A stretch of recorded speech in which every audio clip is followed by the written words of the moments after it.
Magko-close na po ito. Mag-enroll na kayo as in now na. Why is social media management and marketing becoming a popular choice for people who wants to transition to freelancing or those who wants to start working from home? Hi, my name is Mary. I post easy to follow daily tasks that you can do to start your freelancing journey. Every day, nagpo-post ako ng mga bagong videos sa pwede nyo sundan na some sort of roadmap kung gusto nyo na maging freelancer, virtual assistant, or gusto nyo na mag-work from home gamit ng computer at internet. Narinig nyo na ba yung salitang gusto kong maging social media manager or gusto ko maging SMM kasi pa-Facebook lang yon?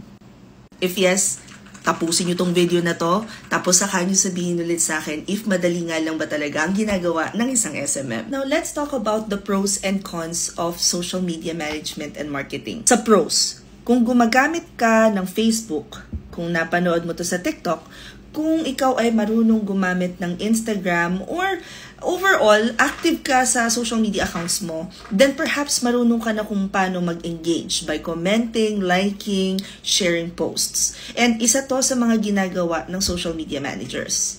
Kung marunong kang mag-post, ibig sabihin kaya mong gawin yun for clients mo. And it's very easy to navigate kasi yung mga social media platforms, they are created talaga para mas maging user-friendly. Ayan. Now, cons naman tayo. A lot of people wants to start working as a social media manager or wanna do social media marketing. Pero ang fear nila is that, number one, you're not creative enough. You're not even sure if you can create photos or videos that will attract the audience. And isa to sa mga bagay na lagi ko sinasabi na pwede mong pag-aralan kung gusto mo talaga.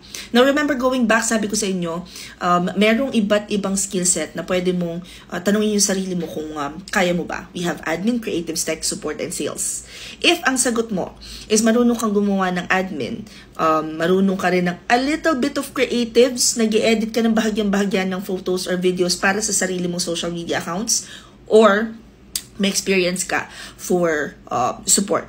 Whether supporting an e-commerce business or nag-online selling ka or you're, alam mo yung may experience ka na mag-assist ng mga customers, then perhaps social media management and marketing is for you.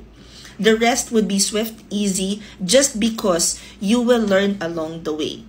There are a lot of free resources na matututo ka ng SMM. And one of the gaps na gusto naming i-bridge dito sa Blogging Mary Group at sa training program namin is yung pinakang laging hinahanap pagka ikaw ay mag-SMM ay results. What have you done so far for your clients?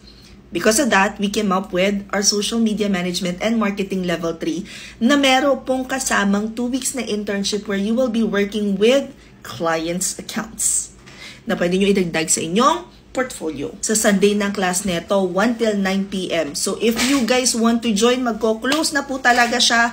999 pesos lang siya. Again, 1 day yung live na class, 2 weeks yung internship. Flexible naman yung schedule as long as may output kayo na may ibigay na nakabase dun sa deadline nung pag-i-internshipan ninyo.